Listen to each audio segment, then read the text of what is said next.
Hey guys, welcome back to today's video. In today's video, I will show you step by step how you can download the Netflix app on your Mac device. So this is a very simple thing to do. The first thing we need to do is head over to Safari.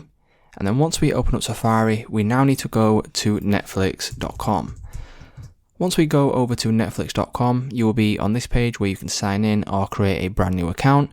Now to add this as an app on our Mac, what we need to do is go to the top left hand corner, click on File, and here is where you will now see an option for Add to Dock.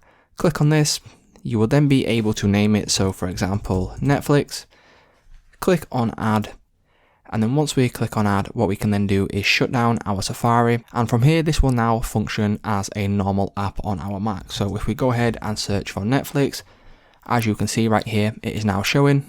Click on open, and then it will be opened up in this new app window. We can make this full screen, and then we can go ahead and sign in to our account and start using Netflix as we would normally. So it's just that simple, guys. That's how you can download the Netflix app on your Mac. If this video did help you out, please leave a like on today's video, and I will see you in the next one.